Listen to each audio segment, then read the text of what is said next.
really good to be home. And it's good to see you, except I don't really see you with your masks on, but I haven't been here since you started gathering in person again, and for many reasons, COVID and life circumstances, but it's wonderful to be back. And although I haven't been here, C3's been a significant part of my life this past year, and I try to keep up with the teachings online, and I do read the newsletter every week. But as many of you know,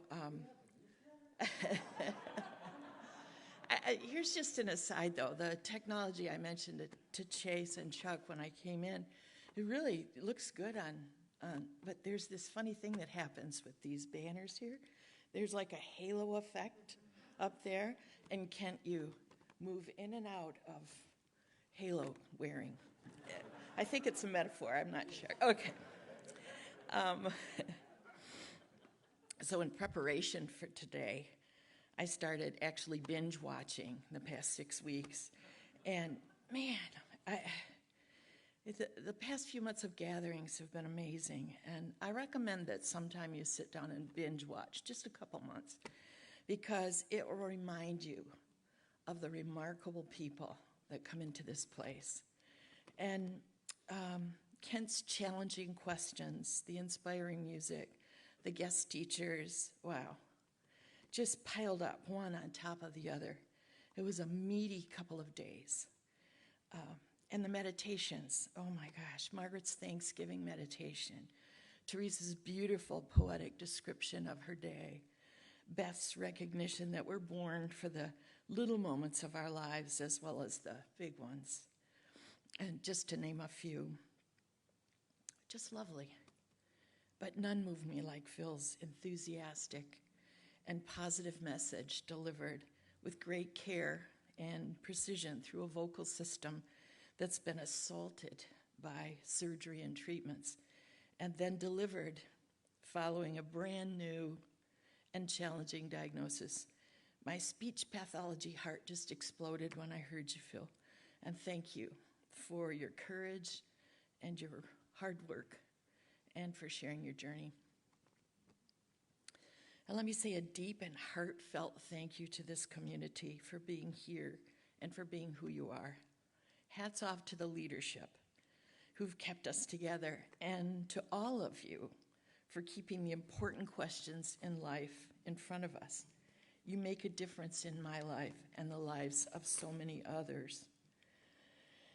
Each time I read the last few lines of Amanda Gorman's beautiful inaugural poem, I think of this community. When day comes, we step out of the shade, aflame and unafraid.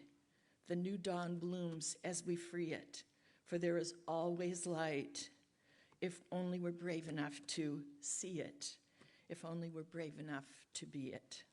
So thank you for being brave and brave enough to see it and to be it.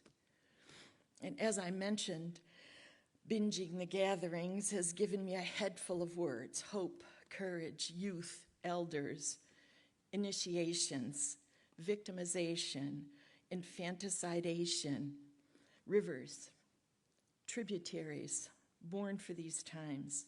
And it's all tied up with COVID and grief and gratitude and separation and Christmas. By the way, how did I happen to get the week before Christmas? I have so much to say, and I don't know where to start. And then I'm afraid I won't know where to stop. So I decided to tell you the story of one of my grandchildren.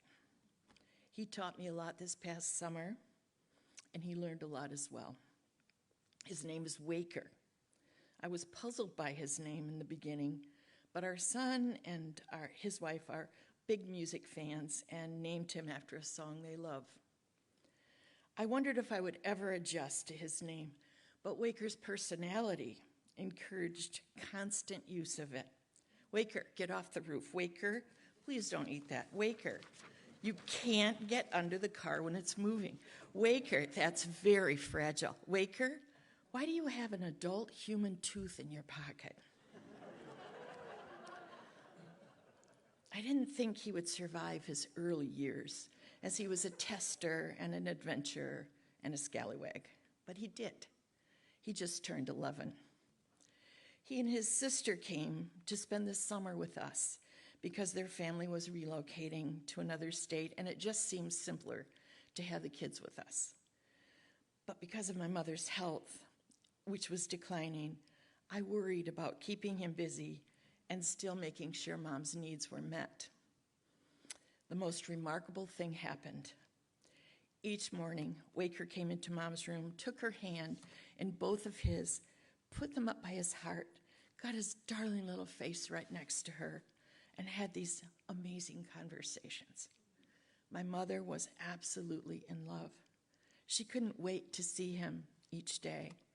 He began helping with her care, administering her medication, her morning and evening pills, helping her brush her teeth, washing her face. I have such tender memories of his little hand massaging her cleanser into her face, and then rinsing it and telling her what beautiful skin she had. One evening, his eyes flew open, and he said, "Just a minute, Great Grammy. I have a present for you."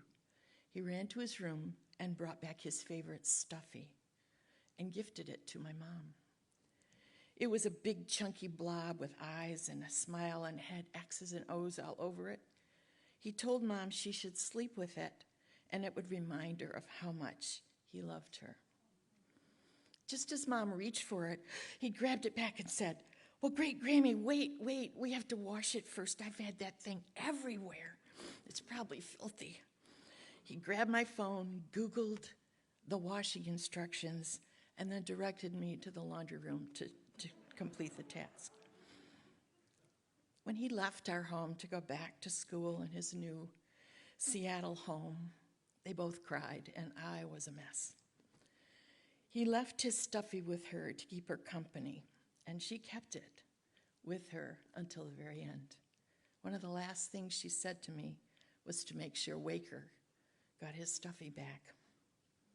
This is not a random story to me when my thoughts tumble with rivers and tributaries and elders and coming of age and born for these times and COVID and isolation and courage and hope. And on top of it all, it ties it to the Christmas story of the little child who came in the darkness and will lead us to a better world. Waker was the light in my darkness. Namaste.